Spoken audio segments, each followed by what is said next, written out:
there are smart things you can do, right? If your water bill's too high, right? Figure out why, right?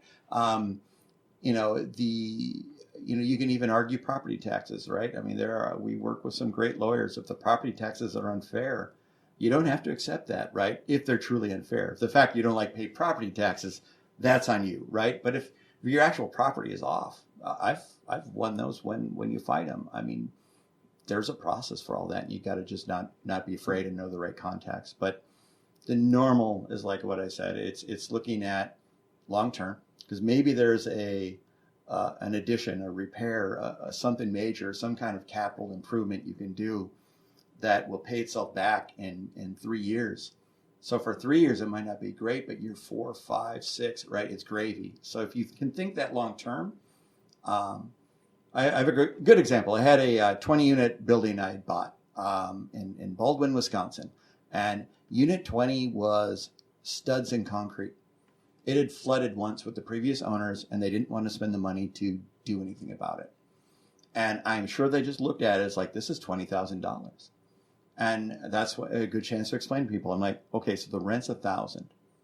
So they're losing $12,000 a year to not spend 20. What's the payback, right? A year and a half, and after that, they make $12,000 a year, which is, I think I came to close to the same thing, right? It's nearly $200,000 at a 7 cap in value to the building.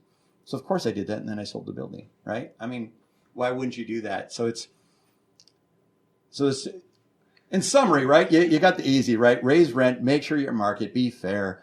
There's some expenses you control, maintenance being the biggest one. And again, you either work with a property manager with good relationships that works with the vendor enough to get good prices, or owns the maintenance company. We do both. And then it's, to me, the fun stuff is the big stuff, right? We've added washers and dryers to units that didn't have them before. It was a big CapEx, but if it gets you $200 rent increase, right? What's the payoff? Everything we do, right? What's the payback? And if it's 3 years, it's a no-brainer. If it's 5 years, it's smart for a lot of people. If it's 20 years, don't do it, right? And those are the things. Okay.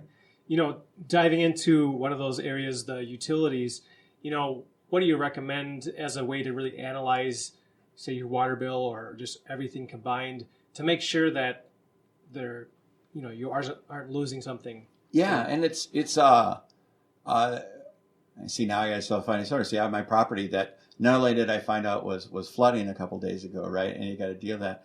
It turned out we thought it was flooding from all the rain because it's got a crawl space, but it turned out no. My water heater in the crawl space had a leak. So I was paying for the water to heat the water to dump it into a sump pump to flood my building. That's, you got to catch stuff like that, right? So part of it is that, right? You got to have, our maintenance techs know if they're out there, whether they've used the dye tablets or whatever, right? Look, if the water's swirling in the tank, it doesn't matter if you hear it even, right? A leak can be subtle. But water's mostly leaks, right? Sometimes it's just management, right? We had a high water usage. You go out and you see they have a pool. That's not okay, right?